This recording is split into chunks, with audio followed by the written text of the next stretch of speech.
कलीसिया के सारे भाई बहन सबको सबसे पहले प्रभु यीशु मसीह के नाम से मैं स्वागत करता हूं और सबको जय मसीह। ओके, आज जय मसीह जय मसीह।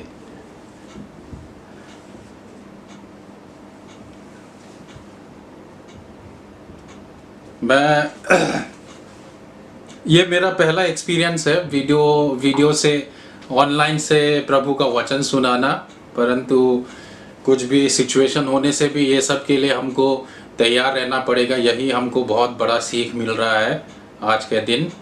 प्रभु का वचन जो है वो पहुंचना चाहिए किसी भी तरह, ऐसे नहीं तो किसी भी तरह प्रभु का वचन घर घर में पहुंचना चाहिए। हमारा जो चर्च हम लोग जो बोलते हैं परमेश्वर के लोगों का चर्च जो है वो सिर्फ एक बिल्डिंग नहीं है। जो बिल्डिंग होता है नहीं हिल सकने वाला वो बिल्डिंग नहीं है। परमेश्वर का जो चर्च है, परमेश्वर का कलीसिया जो है वो उसका मूवमेंट होना चाहिए। वो यहाँ एक जगह से दूसरा जगह उसको जाना चाहिए। अगर परमेश्वर का कलीसिया एक ही जगह में एक ही बिल्डिंग के अंदर सीमित रह जाएगा तो पवित्र आत्मा का जो एक काम होता है वो ऐसा लगता है कि चलो एक ही बिल्डिंग के अंदर में रुक गया है। लेकिन देखिए, परमेश्वर का दया से हम लोग जो परमेश्वर का वचन और ये सब घर घर पहुंचा पा रहे हैं। इसका मतलब ये है कि कलीसिया एक जगह से दूसरा जगह जुड़ पा रहा है, जा पा रहा है।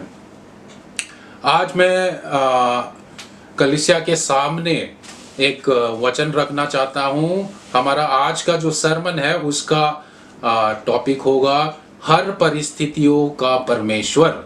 हर परिस्थितियों का परमेश्वर। सबको सुनाई दे रहा है ना? एक बार मेरे तरफ थोड़ा रिस्पॉन्ड करिए अगर सुनाई दे रहा है कि नहीं। मैं भी ओके। तो आज का हमारा टॉपिक होगा हर परिस्थितियों का परमेश्वर, God of every, God of all situation.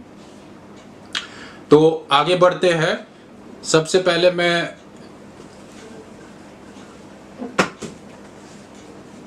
आप लोगों से सबसे ये पूछना चाहता हूं कि हम और आप परमेश्वर को कितना जानते हैं। मैं और आप परमेश्वर को कितना जानते हैं। परमेश्वर हमें कितना जानता है, परमेश्वर हमसे हम हमारे बारे में क्या सोचता है वो नहीं है क्वेश्चन। आज का हमारा विचार ये होगा कि हम परमेश्वर को कितना जानते हैं।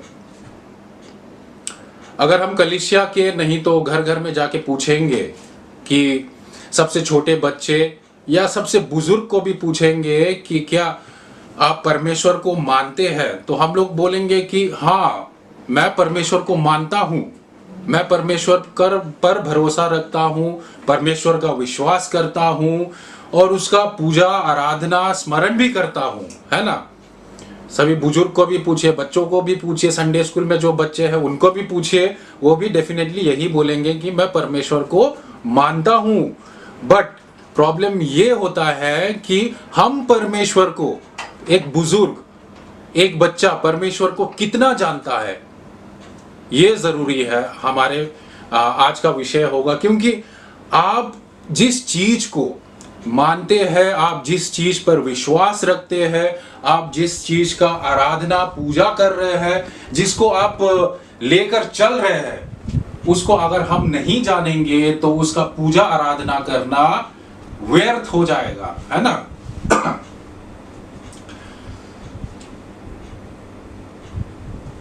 और हम में से कितने जानते हैं कि जिस परमेश्वर को, जिस ईश्वर को हम जानते हैं वो आदि और अंत का परमेश्वर है, वो सनातन अनंतकालीन परमेश्वर है।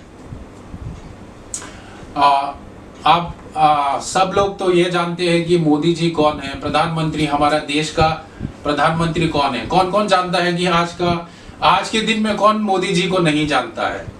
हम सब जानते हैं मोदी जी को, क्योंकि वो हमारा प्रधानमंत्री है। उसके बारे में हम क्या क्या जानते हैं, मोदी जी के बारे में हम क्या क्या जानते हैं। यहाँ जो हमारे साथ बैठे हुए हैं वो बता पाएंगे। कोई कहेगा कि वो बचपन में चाय बेचता था, रेलवे स्टेशन में चाय बेचता था, और मे भी फिर वो बड़ा हुआ, उसके बाद वो गुजरात का मुख्यमंत्री बना, उसके बाद देश का प्रधानमंत्री बना, कितना कुछ जानते हैं, है ना। लेकिन हम अपने परमेश्वर के बारे में कितना जानते हैं, ये आज का हमारा बहुत ही जरूरी विषय है। अगर हम ध्यान से पवित्र शास्त्र को पढ़ेंगे, शुरू से उत्पत्ति से लेकर रेवलेशन तक अगर हम पवित्र शास्त्र को पढ़ेंगे, हम देखेंगे कि हर पन्ने में, बाइबल के हर पन्ने में, हर वाक्य में परमेश्वर के बारे में कुछ लिखा गया है, परमेश्वर के बारे में कुछ लिखा गया है। और जिसको हम ध्यान से मेडिटेट करके पढ़ेंगे और सोचेंगे, तो हर पन्ने में हमें परमेश्वर का एक नया चरित्र, परमेश्वर का एक नया महिमा देखने को मिलता है। तो ये परमेश्वर कौन है जिसको हम मानते हैं, जिसका हम आराधना करते हैं, जिस पर हम इतना विश्वास करते हैं, ये परमेश्वर कौन है? ये परमेश्वर है परमात्मा, स्वयं शोभमान है, ये तेजस्वी है। ये परमेश्वर जो है संपूर्ण है, पर्याप्त है, अपने में एकदम कंप्लीट परमेश्वर है, परफेक्ट परमेश्वर है। और इस परमेश्वर को अपना शान बढ़ाने के लिए किसी और का जरूरत नहीं है। हमारे इस परमेश्वर को, मैं फिर से एक बार दोहराता हूं, हमारे इस परमेश्वर को अपना महिमा और अपना शान, अपना कंप्लीटनेस, संपूर्णता दिखाने के लिए किसी चीज की जरूरत नहीं है। ना तो उसको मनुष्य की जरूरत है, ना तो उसको चांद, सूरज और पेड़ पौधे, ये सब का बिल्कुल जरूरत नहीं है। आजकल की बात है, हमारे कुछ बॉलीवुड के फिल्म स्टार बहुत ही मतलब मानने वाले, एक है इरफान खान और दूसरा था ऋषि कपूर। इन दोनों का निधन हो गया है। हम सब ने देखा, टेलीविजन में देखा उनके बारे में। और ये लोग कौन है? ये लोग हैं सेलिब्रिटी। इन लोगों का अपना एक शान होता है, इन लोगों का अपना एक पहचान होता है ना। लेकिन आप सोचिए, ये सेलिब्रिटीज जितने भी बॉलीवुड में हैं, हॉलीवुड में हैं, इरफान खान, शाहरुख खान, सलमान खान, ये सब जो है, क्या ये अपने आप में संपूर्ण है?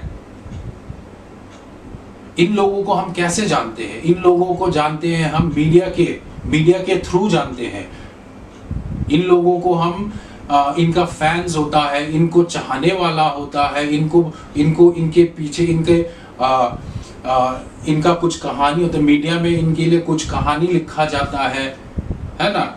और ये सब, अगर ये सब चीजें नहीं होता, चलो एक मीडिया नहीं होता, टेलीविजन नहीं होता, इनके चाहने वाले फैंस नहीं होते, तो इरफान खान कौन होता, ऋषि कपूर कौन होता, शाहरुख खान कौन होता है? वो भी हमारी तरह एक साधारण मनुष्य होते हैं। उनका ना तो कोई पहचान होता है, ना तो कोई अलग सा उनका कोई कुछ नहीं होता है, उनका कोई महिमा अलग से नहीं होता है। लेकिन जो हमारा परमेश्वर है, वो सेलिब्रिटी नहीं है, वो सेलिब्रिटी से ऊपर है, वो अपने में संपूर्ण है। वो अपने उसका महिमा देखने के लिए, उसका महिमा को पाने के लिए किसी और का जरूरत नहीं है। ना तो मनुष्य का, ना तो सूरज, चांद, तारे, ना पेड़ पौधे, किसी चीज का जरूरत नहीं है। हमारा परमेश्वर जो परमात्मा है, वो अपने में संपूर्ण है, समर्थ है, पर्याप्त है अपने में। अब दूसरे में चलते हैं। क्या आप जानते हैं ऐसा परमेश्वर जिसने आदि में ब्रह्मांड का रचना किया है? ब्रह्मांड का रचना इसलिए मैं बोल रहा हूं क्योंकि उन्होंने पूरा किया इस धरती, चांद, तारे, जो जितना भी ये जो हम लोग यूनिवर्स है, गैलेक्सी है, इसको इन्होंने पूरा संपूर्ण किया है, उसका रचना किया है ना। अगर हम उत्पत्ति में देखेंगे, जेनेसिस में देखेंगे, सबसे पहला, दूसरा, तीसरा, और वहां से हम पढ़ते रहेंगे तो हम देखेंगे कि इस परमेश्वर ने किस तरह इन सारी चीजों का रचना किया। उसके बाद मनुष्य, एवी और आदम और एवी को अपने ही सांस देकर उनको जीवित किया। ये परमेश्वर को जो हम बोल रहे हैं, ये परमेश्वर ऐसा परमेश्वर है जो जिसने सारे चीजों का, ब्रह्मांड का रचना किया और वो मनुष्य के साथ चलता था, मनुष्य के साथ चला, है ना। एवी और एडम के साथ वो बात करता था, उनके संग रहता था, और सबसे जरूरी चीज है वो उनके एक मित्र जैसा, एक दोस्त जैसा व्यवहार करता था। तो हमने अभी देखा कि पहला है कि एक परमात्मा है जो अपने में संपूर्ण है, पर्याप्त है। दूसरा परमेश्वर जो है वही परमेश्वर जो मनुष्य के साथ, मनुष्य सारे पृथ्वी आसमान सब कुछ, सभी चीजों का रचना करता है, उसके बाद मनुष्य का भी रचना करता है, उसके साथ एक दोस्त की तरह रहता है। ऐसा परमेश्वर जो शांत, बिडोल और सुनसान परिस्थिति में भी धरती के ऊपर चला, और जो वो अपने आप में भी जो संपूर्ण था, वो परमेश्वर है हमारा परमेश्वर। तो ये परमेश्वर जिसके बारे में हम बोल रहे हैं, अगर हम उत्पत्ति जेनेसिस का पहला अध्याय और पहला वचन में देखेंगे, उसमें लिखा है आदि में परमेश्वर, आदि में इलोहिम ने आकाश और पृथ्वी का सृष्टि किया। तो सबसे पहला जो इस परमेश्वर के बारे में हम बोल रहे हैं, उसका नाम, उसका परिचय है इलोहिम। इन्होंने आदि में आकाश और पृथ्वी और जितने भी कुछ इसके अंदर है उसका सृष्टि किया, उसका रचना किया। और आयजाया 40 अध्याय और 28 ये बोलता है कि क्या तुम नहीं जानते, क्या तुमने एक वचन रखता है अब्राहम के पास। उस परिस्थिति में यहाँ अब्राहम का परिस्थिति को जानना बहुत जरूरी है। सिर्फ अब्राहम का ही नहीं, उनके पत्नी सारे का भी परिस्थिति क्या है। एक तो अब्राहम 99 साल का हो चुका है ना। तो इस उम्र में अगर आप किसी को जाकर बोलेंगे कि मैं आपको जातियों के समूह का मूल पति बनाऊंगा, तो ये एक मजाक जैसा है, ये एक जोक्स जैसा लगेगा और इसमें आपको विश्वास भी नहीं होगा, है ना। लेकिन अब अब्राहम भी सोच रहा है कि ये जो होगा कि नहीं। मैं 99 साल का हो चुका हूं और सारी जो है उनके जो पत्नी है वो भी 90 साल का हो चुका है। फिर भी जाकर अब्राहम के पास परमेश्वर ऐसा बोल रहा है। उम्मीद का एक किरण परमेश्वर अब्राहम को जाकर देता है कि उसके और सरी के बीच में से एक संतान पैदा होगा। ये परिस्थिति जो है इसमें क्या है कि आप देखेंगे कि अब्राहम के पास और कुछ उम्मीद, एक मनुष्य के दृष्टिकोण से उसके पास कुछ और उम्मीद नहीं बचा है। फिर भी ये परमेश्वर जिसके विषय में आज हम बात कर रहे हैं, वो उनके साथ उस पल में, उस परिस्थिति में जहां मनुष्य के पास कोई उम्मीद और कोई भरोसा नहीं रह जाता है, उस समय जाकर उनसे कहता है कि मैं तुम्हारा विश्वास को पूरा करूंगा। क्योंकि हमारे जीवन में भी अगर हम सोचेंगे कि हमारे उम्मीदों में भी बहुत बार पानी फिर जाता है। हमारे किसी दोस्त के साथ, पति पत्नी के बीच, बच्चे और पेरेंट्स के बीच में, और क्या है सबसे जरूरत जो है हमारे आजकल के जवान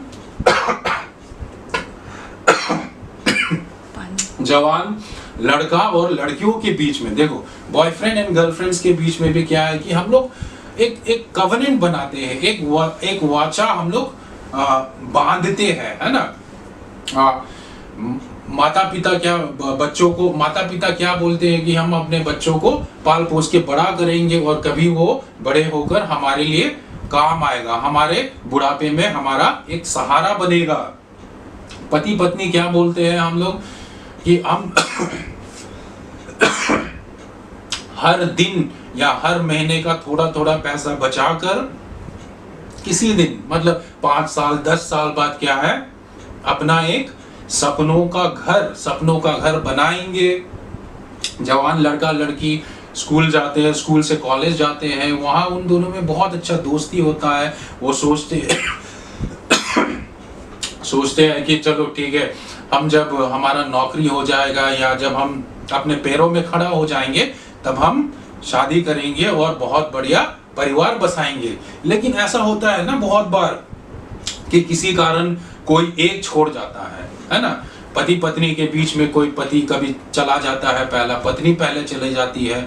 बॉयफ्रेंड गर्लफ्रेंड के बीच में भी बहुत बार झगड़ा होता है, हम इतने प्यार से रहे, हम इतने अच्छे से रहे थे, पर क्या हुआ, कोई छोड़ गया हमें। हमारे जीवन में क्या है, उम्मीद का जो किरण था, जो विश्वास हमने किसी दूसरे पर हमने जो विश्वास रखा था, किसी दूसरे ने जो हमारे ऊपर विश्वास रखा था, उम्मीद रखा था, वो पानी में फिर जाता है। ऐसे में क्या होता है कि बहुत लोग, स्पेशली जो है यंग बच्चे जो है, जवान लड़का लड़की जो होते हैं, रिलेशनशिप्स उनका टूट जाता है कि उनको लगता है कि विश्वास टूट गया है, मेरे जीवन में कोई नहीं है। पति पत्नी के बीच में क्या होता है कि अरे पति तो ठीक नहीं है, दारू पीना स्टार्ट कर दिया, पत्नी क्या है वो ठीक से नहीं रह रही है, पराये मर्द के साथ घूम रही है, बातचीत कर रही है। इसमें क्या होता है कि एक विश्वास जो हमने मनुष्य के बीच में जो विश्वास हमने रखा था वो टूट जाता है ना। विश्वास टूट जाता है, हम भी कहते हैं कि चलो आज हम, और जिंदगी में मेरे लिए कुछ नहीं बचा है, जिंदगी में मेरे लिए कुछ नहीं बचा है, आगे बढ़ने के लिए मेरे जिंदगी को और एक नया दिन और एक नया सूरज का किरण देखने के लिए मेरे पास और कुछ नहीं बचा है। तो क्या करते हैं इस परिस्थिति में, क्या करते हैं हम? इस परिस्थिति में बहुत लोग जो है क्या करते हैं, आत्महत्या कर देते हैं, फांसी लगा देते हैं, अपने जीवन को समाप्त कर देते हैं। कोई पानी में डूब जाता है, कोई जहर खा लेता है। लेकिन मनुष्य के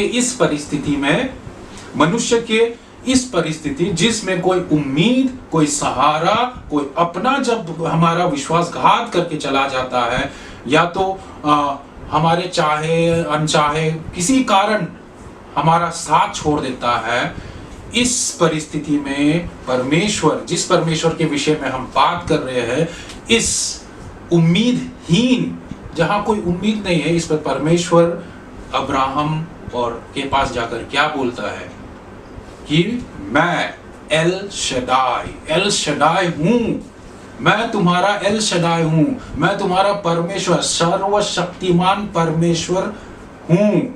मैं तुमको जातियों के समूह का पिता बनाऊंगा, है ना। मनुष्य के बीच में क्या होता है, जब विश्वास टूट जाता है वो टूट जाता है। लेकिन ये परमेश्वर जो है वो अपने लोगों से कहता है कि उम्मीद मत हारो, मैं तुम्हारा जो कवनेंट, जो हमने वाचा बांधा है, उसको मैं पूरा करूंगा। पूरा करने वाला सर्वशक्तिमान परमेश्वर है। मैं वो परमेश्वर हूं जिसने अब्राहम को 99 साल का जब वो हो चुका था, उसको एक नया उम्मीद दिया और उसके बीच से एक संतान उत्पन्न करके परमेश्वर विश्वास पात्र लोगों को, परमेश्वर के लोगों को उसके अंदर से उत्पन्न किया है ना।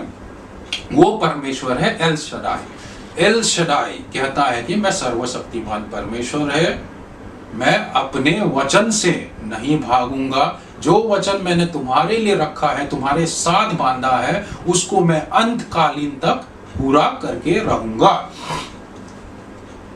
निराशाजनक परिस्थितियों के साथ चलने वाला परमेश्वर है।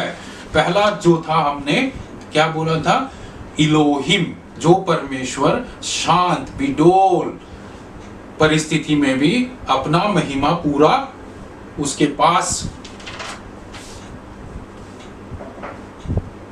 अब हम और फिर थोड़ा आगे बढ़ेंगे, एक नया पिक्चर देखेंगे, परमेश्वर का एक नया रूप और परमेश्वर के एक नया कार्य से परिचित होने के लिए हम और थोड़ा आगे बढ़ेंगे। चलो, अभी हमने देखा कि उत्पत्ति 17 में हमने देखा कि परमेश्वर ने 99 वर्ष का अब्राहम को एक उम्मीद, एक विश्वास दिया है, उसके साथ एक वचन बांधा और उसी तरह उसी वचन पर परमेश्वर सिद्ध हुआ है और अब्राहम और सरी के बीच में से एक संतान उत्पन्न हुआ जिसका नाम यशक रखा गया है।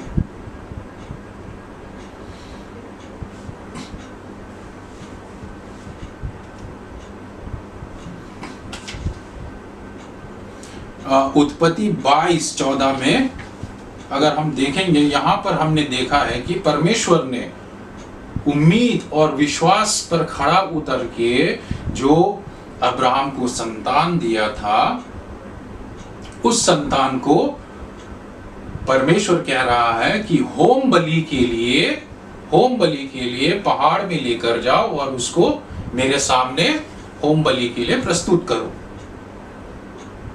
अब इतना विश्वास और इतना उम्मीद देने के बाद ऐसा परिस्थिति पर अब्राहम आ जाता है जहां पर वो सब कुछ हारने वाला है। जो भी उसके पास, जो भी उसे दिया गया था, उसको वो खोने वाला है। जिंदगी के मुश्किल समय और जब हमारा अपना छोड़ जाता है, दोस्त हमें धोखा दे देते हैं और आपको किसी के भलाई के लिए अपना होम बलि भी देना पड़ता है, अपना जो सैक्रिफाइस करना पड़ता है, जो कुछ थोड़ा भी आपके पास है वो सैक्रिफाइस करना पड़ता है। अब देखो, आपने नया नियम में आपने देखा होगा, जब यीशु मसीह टेंपल पर जा रहा होता है तो उन्होंने एक उदाहरण देके बताया था कि टेंपल पर दान पात्र पर क्या है कि बहुत लोग जा रहे होते हैं वहां पे, जिनके पास बहुत धन और संपत्ति है। धन और संपत्ति जो है वो बड़ा थैलियों में लेकर जा रहा है और एकदम दिखा दिखाकर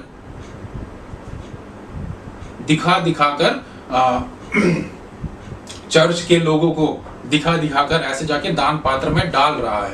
यानी कि उनके पास बहुत है, उनके पास बलिदान, सैक्रिफाइस करने को इतना है कि वो अगर पूरा अपना वो भी दे रहा है तो उसके पास रखा हुआ बहुत है। लेकिन जो विधवा का दान जो है, उसको यीशु मसीह ने देखा है, उसको यीशु मसीह ने स्वीकार किया है। क्यों किया? क्योंकि उसके पास जो भी उसके पास उम्मीद और विश्वास जो पड़ा हुआ था, थोड़ा कुछ पड़ा हुआ था, उसको भी वो यीशु मसीह परमेश्वर के पास समर्पित कर रहा है।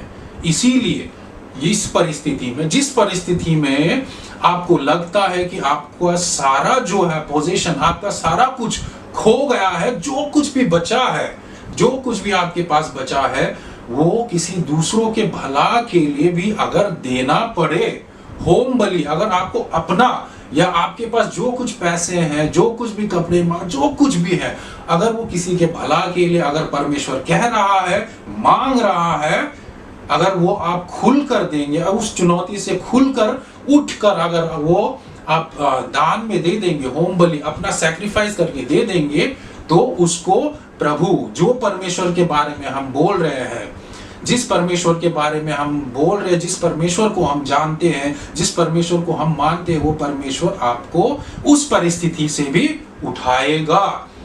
क्योंकि यीशु मसीह ने विधवा के दान को कहा था कि दिस इज एक्सेप्टेबल, क्योंकि उसके पास जितना कुछ बचा है वो सब उन्होंने दे दिया है। अब्राहम ने, जिसके पास एक ही संतान था, सरी से जो भी था उसके पास, वो दे दिया। और उस परिस्थिति में जहां पर अब्राहम अपना उद्धार करने के लिए, हमारे पापों का क्षमा करने के लिए अपना एकलौता पुत्र दे दिया था, वही मैं इस परमेश्वर के बारे में कहना चाहता हूं। ये परमेश्वर जो है उस परिस्थिति में भी हमारे साथ चलता है जब स्वयं उसके पास एक एकलौता पुत्र होता है, तब भी वो परमेश्वर उसी में उसका महिमा देखने को मिलता है। उसी तरह हमारे जीवन के परिस्थिति में जब हमारे पास कुछ नहीं रह जाता है, जो कुछ भी रहता है, जो कुछ भी उम्मीद और विश्वास का किरण हमारे पास रह जाता है, अगर परमेश्वर कहता है, यह परमेश्वर कहता है कि ये भी आप लोगों के भला के लिए, अगर ये भी आप अपने पड़ोसियों का, या नहीं तो अपने दोस्तों का, नहीं तो अपने ही शत्रुओं का भला के लिए अगर मांगता है, उस पर भी परमेश्वर आपके साथ चलेगा। उस परिस्थिति में भी परमेश्वर आपको उस परिस्थिति से उठाएगा। आज सारे देश ही नहीं, सारे दुनिया में जो हमारा प्रॉब्लम चल रहा है, महामारी उत्पात चल रहा है, जिसको हम कोविड-19 से के नाम से जानते हैं, इसके बारे में मैं ज्यादा कुछ नहीं बताऊंगा। लेकिन इस परिस्थिति में, इस महामारी के परिस्थिति में परमेश्वर कहाँ है? आपने भी बहुत बार सोचा होगा, क्वेश्चन किया होगा कि परमेश्वर कहाँ है? आज के दिन में ये परमेश्वर जिसके बारे में अभी हमने मतलब ऑलमोस्ट 20 इतने कुछ कहा है, वेयर इज दिस गॉड? ये परमेश्वर कहाँ है? कहाँ चला गया? वो हमसे बात क्यों नहीं कर रहा है? आपको ऐसा लगता है कि परमेश्वर कहीं छिप गया है, या कोविड-19 से डर के हमारे बीच में प्रकट नहीं हो रहा है? बहुत क्वेश्चंस हमारे दिमाग में आ रहे हैं, उसके बारे में भी मैं थोड़ा बोलूंगा। उससे पहले मैं आपको फिर से पुराना नियम में लेकर जाना चाहूंगा। बाइबल में अगर हम देखेंगे निर्गमन, एक्सोडस में अगर हम देखेंगे तो उसमें भी हमने देखा है कि इजराइल, परमेश्वर के लोग जब मिस्रियों के कैद, दास में, गुलाम में पड़े हुए थे, तो उसमें भी परमेश्वर ने देखा था कि नेचुरली नेचर में भी बहुत, जो हमारा पर्यावरण, उस समय का पर्यावरण में भी बहुत किस्म का महामारी उत्पन्न हुआ था। उत्पन्न क्यों हुआ था? क्योंकि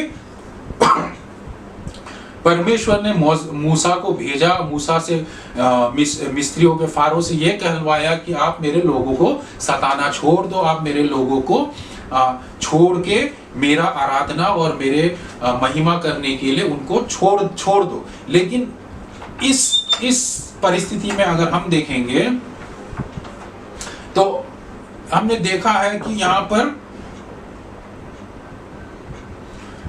मिस्रियों का, जो इजिप्शियन हम जिनको बोलते हैं, उनका जो था, उनका मन कठोर था, वो परमेश्वर को नहीं जानते थे, उनमें घमंड था। ये कौन सा परमेश्वर है?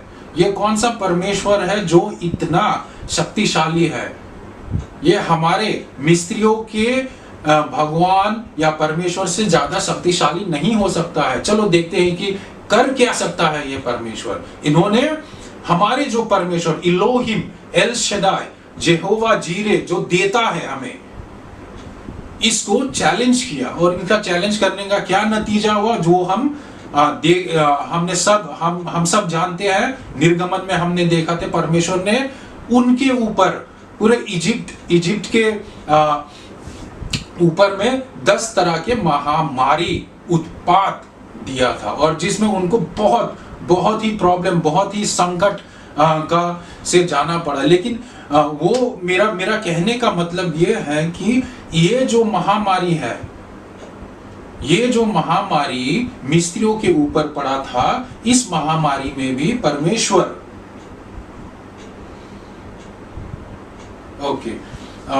इस महामारी में भी परमेश्वर के लोग इससे मुक्त नहीं थे। लेकिन परमेश्वर के लोगों ने परमेश्वर के वचन को, अपने हृदय को नरम किया, परमेश्वर का बात सुना, और उनको पता था कि वो 400 साल मिस्रियों के गुलाम में रह चुका है, पीड़ित हो चुके हैं, लेकिन उन्होंने परमेश्वर को नहीं भूला, और मूसा के नेतृत्व में वो परमेश्वर के वचनों का, परमेश्वर के नीतियों का पालन करके उस महामारी से बचे थे। उस महामारी से ही नहीं बचे, वो मिस्रियों के चंगुल से, गुलाम से भी निकल कर आ गए थे। और ये परमेश्वर जो है वो है निर्गमन 15 26 में उसमें लिखा है कि ये परमेश्वर है यहोवा राफे।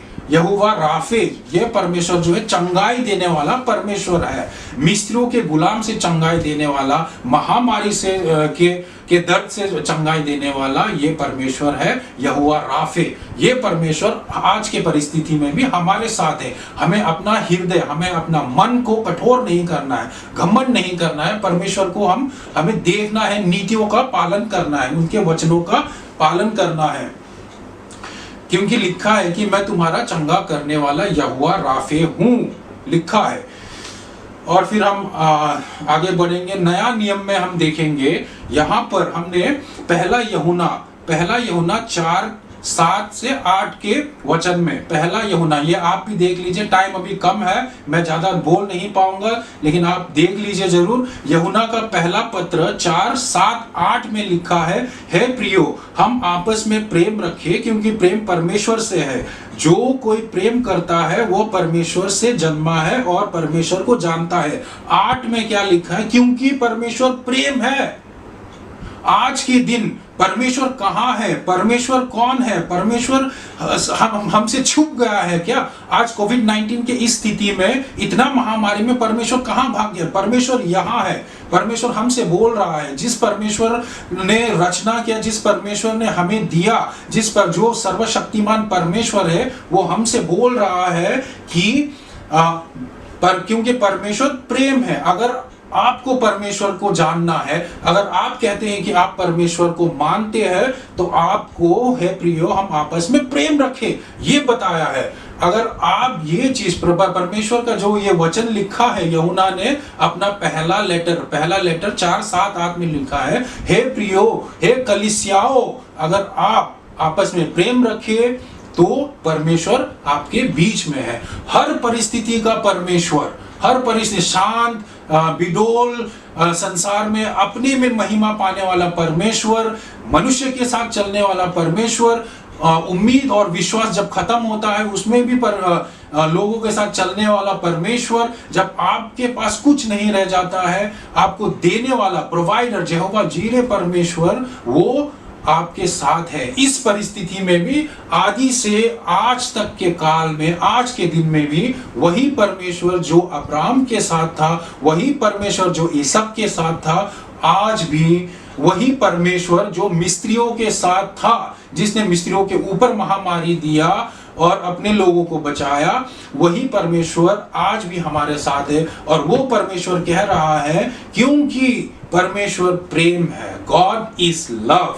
आज का दिन में हमसे ये कह रहा है, पवित्र शास्त्र हमसे कह रहा है कि अपने कोई आपस में उम्मीद खत्म हो गया, किसी के पास विश्वास नहीं है, किसी के पास खाने को नहीं है, किसी के पास जिंदगी के आगे बढ़ने के लिए और कुछ नहीं बचा है, कोई भी कारण, साहस खो चुका है, उससे प्रेम करो, उससे बात करो, और उसी में आपको परमेश्वर का रूप, परमेश्वर का चरित्र, परमेश्वर का महिमा आपको देखने को मिलेगा। परमेश्वर कहीं नहीं गया है। God of every situation is still with us. हर परिस्थिति का परमेश्वर आज भी हमारे साथ है, आपके साथ है, सबके साथ है।